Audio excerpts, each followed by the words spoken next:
bienvenue dans le Grand News en ce jeudi soir. Ravi de vous retrouver, il est 20h30. Dans l'actualité ce soir, pour la musique, on sait à quoi ça ressemble. Des points noirs reliés par des barres sur une portée faite de 5 lignes horizontales. Mais comment consigner sur le papier les mouvements de notre corps humain?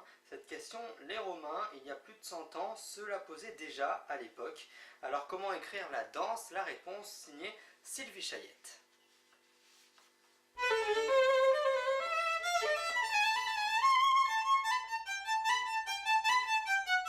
Ce que l'on vient d'entendre, on l'écrit comme ça.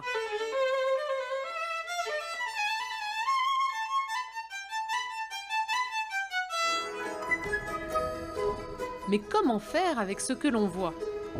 Existe-t-il une méthode pour retranscrire des mouvements?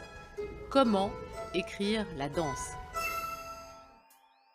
Eh bien, c'est moins connu que les partitions de musique, mais la danse aussi a son système de notation, ou plus exactement, ses systèmes de notation. Résumé de l'histoire. Les Romains notaient déjà leurs pas de danse, mais tout est théorisé au Moyen-Âge, comme pour la musique d'ailleurs. À l'époque, on note ce qu'on appelle les basses danses, c'est-à-dire les notes de bal. Les pas sont alors simplement symbolisés par des lettres. Mais c'est en 1700, avec un maître de danse, Raoul Auger-Feuillet, qu'un vrai système de notation est théorisé. Voici le principe. Une feuille de papier représente la salle, où l'on danse vue d'en haut, et un chemin symbolise le trajet parcouru par chacun des danseurs. Ce chemin est ponctué de petites barres correspondant aux barres de mesure de la musique. S'ajoutent des figures de pas et de position. Et sur ces figures s'ajoutent encore des signes pour préciser les actions. Mais la danse évolue et rapidement ce système trouve ses limites. On ne sait écrire que les quelques figures de la danse de cour. Au XIXe siècle, d'autres systèmes d'écriture chorégraphique plus modernes sont tentés, mais rien ne fonctionne à 100%. Le mouvement s'écrit mal. Pourquoi ? Parce que tout simplement, ces notations ne s'intéressent qu'à la danse. Pour avoir un véritable système de notation du mouvement, il faut attendre un homme, Rudolf Laban. Laban, c'est un danseur et chorégraphe hongrois du début du XXe siècle. À l'époque, il choisit de s'intéresser à tous les mouvements, la danse bien sûr, mais aussi ceux du quotidien ou ceux des travailleurs à l'œuvre. Sur la base de ces observations, il crée alors son propre système d'écriture, articulé autour de 4 questions fondamentales. Que se passe-t-il ? Quand ? Combien de temps ? Et enfin, quelle personne ou quelle partie du corps exécute ce mouvement ? À partir de là, le corps en mouvement se dessine et la notation se lit de bas en haut. Cette ligne au centre représente le buste. Les 2 lignes de part et d'autre symbolisent à gauche la jambe gauche, à droite la jambe droite. Puis encore plus loin, les mouvements du bras gauche et les mouvements du bras droit. Prenons un exemple. Voici Noëlle Simonet. Au Conservatoire national de Paris, c'est elle qui enseigne la notation Laban. Nous lui avons demandé d'annoter un mouvement très simple. 2 personnes qui marchent côte à côte. Donc en fait, on a 2 danseuses. Elles sont côte à côte. Donc on découpe comme ça le temps. Donc elles vont à chaque fois enchaîner un pas puis l'autre en commençant par le pied droit. Donc un pas en avant, un deuxième autre pas ici, voilà, et ainsi de suite, quoi. Voilà, donc ça c'est la marche.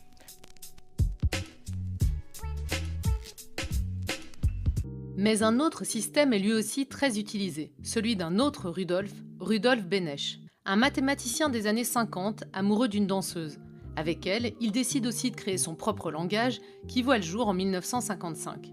C'est ce système qu'a choisi Dany Lévesque, la seule choréologue intégrée à une compagnie, celle d'Angeline Preljocaj. Le système Beneš, le principe, il a pris une partition de musique, il a élargi, puis il a créé des signes, et suivant la forme du signe et la hauteur à laquelle on place sur la portée, on a la position d'une main ou d'une jambe, puis on dessine des lignes de mouvement qui relient et qui donnent donc un mouvement, puisqu'un mouvement, c'est aller d'un point A à un point B dans un temps donné. Aujourd'hui, elle a écrit 34 ballets, soit plus de 2500 pages de notation. Voici par exemple ce que donne cette partition une fois interprétée. Et voilà ce que ça donne une fois écrit. Elle rentre, donc elle avance, elle fait un petit saut, elle lève la jambe, elle marche, 2e fois, 3e fois, et elle ferme de face. Voilà. Mais il fallait encore nous convaincre que la notation marche pour toutes les danses. Du coup, Antoine, notre cadreur, a réalisé une figure de breakdance et Dany Lévesque a répondu au défi sans trop sourciller. Alors ça, je note à peu près comme ça. Et vous tournez sur la main gauche, voilà. Et après, vous tombez.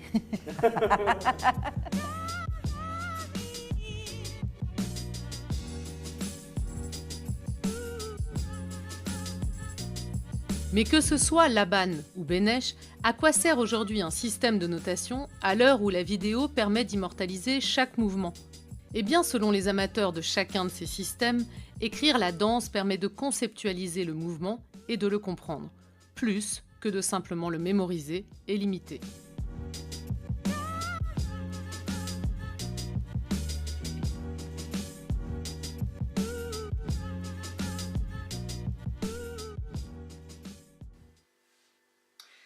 À la une également, depuis hier, la bataille de Mossoul vue par le photographe Laurent Verdenstock. Il a 43 ans, il a 20 ans de carrière dans la photographie.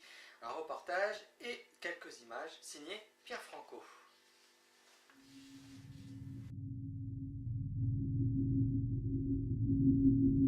La petite fille qu'on voit dans cette image est dans une des situations les plus terribles que les gens ont eu à expérimenter et qui s'est répétée quasiment quotidiennement. C'est le moment précis où ces gens qui ont vécu depuis plus de 2 ans sous l'occupation de l'État islamique et qui sont encore dans la partie de la ville qui est sous leur contrôle, tentent de rejoindre la partie de la ville qui est en train d'être libérée par les forces irakiennes. Ils l'ont attendu pendant longtemps. Mais cet endroit précis, c'est la vieille ville, c'est le dernier quartier qui a été pris par les forces irakiennes, l'ensemble des forces irakiennes. Et donc ces gens-là ont vécu pendant 9 mois les bombardements qui précèdent l'arrivée des troupes. La vieille ville est un ensemble de vieilles maisons ottomanes construites en Médina, sur un terrain d'ailleurs un peu accidenté, avec des venelles qui montent, qui descendent, qui varient de niveau. Ce qui fait que dans ces espèces d'éboulis de maisons, il était même difficile de parfois comprendre si on était encore au premier étage ou au rez-de-chaussée. Et donc tout est détruit. Au moment précis où ils peuvent tenter de le faire, ce passage de la zone contrôlée par Daesh à la zone libérée, qui est en train de l'être, c'est évidemment pendant les combats. Et ça veut dire que les gens qu'on voit sur cette photo sont dans un vacarme assourdissant. C'est en pleine bataille. C'est au moment où les forces arrivent vers elle. Mossoul est la 2e ville d'Irak. Elle fait plus de 10 km de son est en ouest ou de son nord au sud. À l'entrée des forces irakiennes dans la ville, 1,5 million d'habitants étaient présents. C'est plus de 2 ans d'occupation sous l'État islamique, avec ce que ça veut dire de souffrance, de privation, de danger. D'un côté, donc, ces éléments de Daesh qui, contrairement à Al-Qaïda par exemple, possèdent un territoire, des ressources financières, dont l'idéologie est extrême plus qu'on a connu par le passé. Et en face, les forces irakiennes, qui sont très diverses en fait. Il y a une grande différence entre le comportement et les moyens et les aptitudes de l'armée irakienne, et la police fédérale, qui, contrairement à ce que son nom pourrait laisser supposer, est une vraie force militaire avec des blindés, mais qui n'a pas l'expérience, qui n'a pas la formation pour ce genre de combat. Et ensuite, les forces spéciales des services du contre-terrorisme, qui dépendent directement du Premier ministre. Elles ont gagné l'estime des Irakiens par leur comportement non confessionnel. Ils ne font pas de différence entre sunnites et chiites, et Dieu sait si ça compte en Irak. Les Irakiens n'ont pas connu la paix depuis 1991, et encore si on peut remonter à la guerre iranienne auparavant. Donc cet ensemble de choses fait de toute cette bataille l'espèce d'apothéose d'une situation avec des conséquences sur les civils que je n'ai pas rencontrées de cette façon-là en 30 ans d'expérience des guerres. Les territoires tenus par Daesh étaient inaccessibles aux journalistes étrangers. Parce que pendant la bataille de Falloujah, j'ai eu cette rencontre avec un avec un officier des forces spéciales qui menait l'entrée des troupes dans Fallujah. J'ai pu avoir un accès comme assez peu comparable avec ce qu'on a l'habitude de vivre en tant que journaliste. Les batailles militaires sont compliquées, les gouvernements ont de très bons prétextes de sécurité par exemple pour en limiter l'accès, mais aussi parce que les circonstances et la circulation dans ces endroits-là est extrêmement compliquée. Bien entendu, observer une guerre, c'est pas observer seulement l'acte militaire, les explosions, les tirs, comment la tactique est menée, même si c'est très intéressant, et en l'occurrence c'était très particulier, du fait de la présence des civils. On a pu suivre de près ce qui s'est passé. En l'occurrence, dans une situation comme celle-là, il faut être avec eux parce que ces gens, quand ils sont dans ce moment qui est terrible pour eux, qui est de sortir de là où ils sont dans le territoire qui est encore contrôlé par Daesh, pour les rencontrer, pour être présent pendant cette scène, il s'agit d'être avec les militaires parce qu'il n'y a pas de solution, il n'y a pas de vie autonome. On ne circule pas dans une ville qui est sous les bombardements, surtout des bombardements modernes comme ceux-là, extrêmement précis et omniprésents.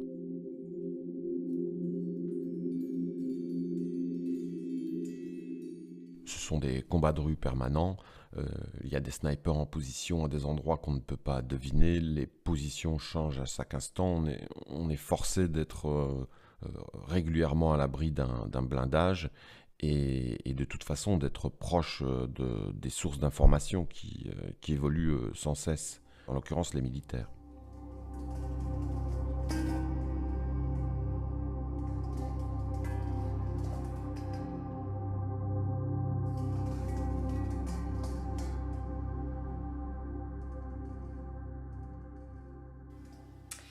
On en parlait hier soir, pour la plupart des gens, l'astrologie se résume parfois aux horoscopes dans les magazines tels que la télé ou la radio, mais selon une étude menée par cette astrologie, elle ne vaut rien apparemment. Alors l'astro, est-ce que cela marche réellement? Quelques réponses signées Donald Walter. Est-ce que l'astrologie, ça marche? Pour la plupart des gens, l'astrologie, c'est ça.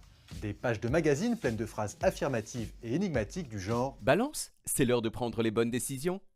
Verseau, l'amour n'est pas loin. » Cette astrologie-là, on l'appelle l'astrologie populaire. Elle est imprimée dans les journaux depuis les années 30, mais même les astrologues n'essayent pas de la défendre. C'est, selon un avis universel, de la poudre. De perlimpinpin, de perlimpinpin. Mais il existe aussi une autre astrologie, l'astrologie dite savante, établie par des spécialistes. Cette astrologie-là est née il y a plus de 4000 ans. Elle repose sur l'étude de l'agencement des astres du système solaire à un moment donné. Alors, pour savoir si elle marche, il faut d'abord savoir comment elle marche. Et pour ça, il faut d'abord connaître un petit terme technique, l'écliptique. Pour faire simple, l'écliptique, c'est la trajectoire que suit le Soleil dans le ciel. Et les astrologues de l'Antiquité ont divisé cette écliptique en 12 tranches égales qui correspondent très vaguement aux 12 constellations du zodiaque. Et c'est encore aujourd'hui grâce à cela que les astrologues peuvent faire le thème astral des gens. Ils notent le lieu et l'heure de leur naissance et ils regardent à quel niveau l'écliptique croisait l'horizon à ce moment-là. Ce point de croisement, c'est ce qu'on appelle l'ascendant. Par exemple, si, comme Emmanuel Macron, vous êtes né le 21 décembre 1977 à 10h40 du matin à Amiens, eh bien vous êtes ascendant Capricorne. Si vous êtes né 10 minutes plus tard, toujours à Amiens, la Terre a tourné et vous êtes ascendant Verseau. Du coup, il faut être vraiment très sûr de son heure de naissance. Les astrologues notent également la position d'autres astres sur l'écliptique.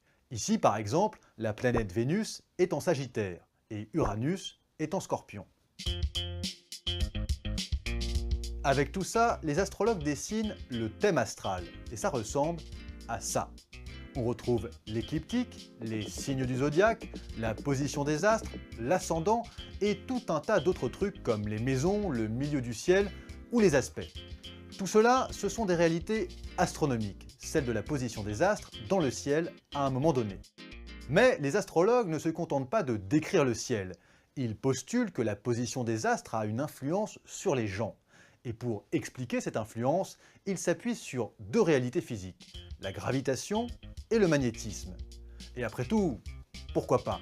C'est vrai par exemple que la Lune provoque des marées hautes et des marées basses, c'est vrai aussi que le magnétisme de la Terre fait bouger les aiguilles des boussoles, donc au fond on pourrait se dire, ils peuvent parfaitement avoir une influence sur nous. Peut-être oui, mais le problème c'est que l'astrologie utilise ces réalités scientifiques de manière pas du tout scientifique.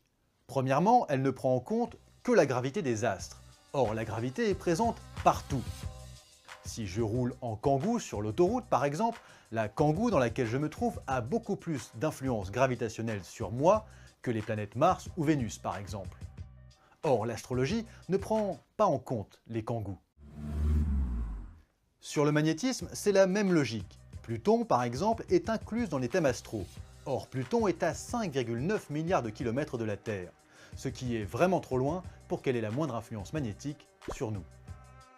Mais les astrologues vont encore plus loin. Ils plaquent sur leur analyse non scientifique du ciel des interprétations complètement arbitraires. Par exemple, Vénus est associée à l'amour et Mercure plutôt à l'intellect. Or, l'ensemble de ces interprétations ne repose sur aucune observation objective. Rien du tout. En gros, c'est n'importe quoi. Oui, et ces dernières années, plusieurs expériences scientifiques, elles, l'ont démontré définitivement. En particulier, celle menée en 2003 par Geoffrey Dean et Ivan Kelly. Ils ont sélectionné près de 2000 couples de jumeaux astro, c'est-à-dire des gens qui sont nés au même endroit au même moment et qui par conséquent ont exactement le même thème astral. Ils ont ensuite réalisé avec eux des tests de personnalité. Résultat, les jumeaux astro ne se ressemblent pas plus que deux personnes prises au hasard. Autre expérience, celle réalisée en 1985 par le physicien Sean Carlson de l'université de Berkeley. Sean a d'abord fait le thème astral de 177 personnes. Ensuite, comme pour l'expérience précédente, il a fait leur test de personnalité. Il a mélangé le tout et il a demandé à 28 astrologues parmi les plus renommés des États-Unis de trouver quel thème astral correspondait à qui. Résultat, les astrologues se sont complètement plantés. Oui, en définitive, donc, on peut le dire, l'astrologie, ça ne marche pas. Mais alors, si ça ne marche pas, pourquoi est-ce que tant de gens continuent à y croire? Eh bien, c'est entre autres à cause de ce que les psychologues appellent le biais de confirmation. Ça veut dire que notre cerveau a tendance à se concentrer et à retenir les affirmations qui correspondent à nos idées préconçues. Résultat, si un horoscope prédit 3 choses, une qui correspond à nos attentes, Vous êtes très sympa. et 2 autres qui n'y correspondent pas, Malheureusement, vous mourrez seul et tout le monde vous oubliera. nous aurons tendance à ne retenir que la première. Et il y a un peu plus d'une semaine, une immense actrice s'éteint à l'âge de 79 ans. Je parle évidemment de Mireille d'Arc. Elle a chanté, elle a écrit, composé et notamment tourné dans des films. Une disparition difficile à gérer pour ses proches et aussi pour ses amis tels que John Hallyday encore. Elle est décédée dans les bras de son compagnon, Nathalie Bertrand.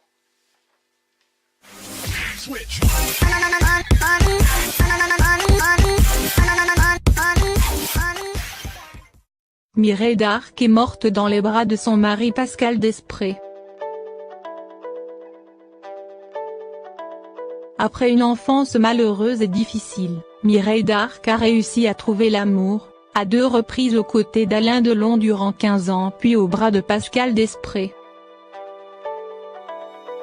Victime de 2 hémorragies cérébrales et d'insuffisance cardiaque, la comédienne âgée de 79 ans a finalement succombé à ses nombreux problèmes de santé.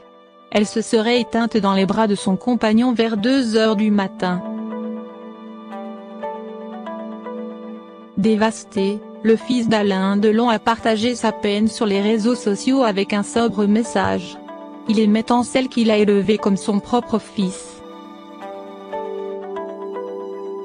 Interviewé sur la radio TRT et il ce lundi 28 août, Antoine Delon a également souhaité rendre hommage à cette comédienne, un être spirituel, une femme remarquable de courage, de gentillesse et d'optimisme, selon lui.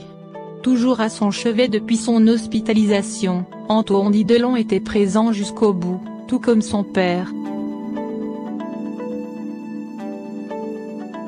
Hier encore, il lui tenait la main pour apaiser ses souffrances. Je lui ai dit qu'on l'aimait, qu'elle ne s'inquiète pas, que le passage serait doux pour elle, a-t-il raconté.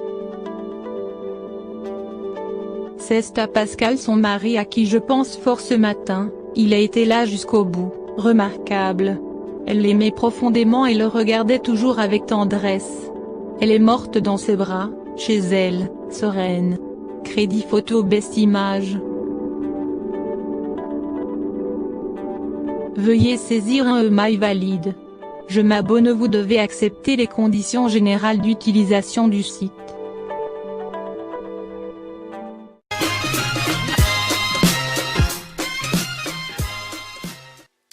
Merci à la direction du Grand News et merci aussi à tous les attachés de presse, bref, à tout l'ensemble des régisseurs et de la direction, et ainsi que, bien sûr, la production, de m'avoir refait confiance. Après 6 mois de période sombre, je suis de retour avec un grand sourire. Je suis extrêmement heureux de vous retrouver. L'info et vous m'avez énormément manqué. Dans quelques instants, la méthode de Jean-Pierre Buffet, suivi du journal de l'Écho et de la Bourse de Paris, présenté exceptionnellement ce soir par Joseph Cabri, aux côtés de Claire Leblanc. C'est une petite nouvelle, elle vient de rentrer dans notre équipe, elle a 28 ans. Je vous retrouve bien évidemment lundi en pleine forme à 20h30. Prochaine rediffusion, c'est tout à l'heure à 22h55 et tout au long du week-end à 8h et à 15h30. N'oubliez pas donc ces prochains rendez-vous d'infos. Je vous souhaite encore un très bon week-end, une belle soirée. Merci encore de nous rester fidèles. À lundi.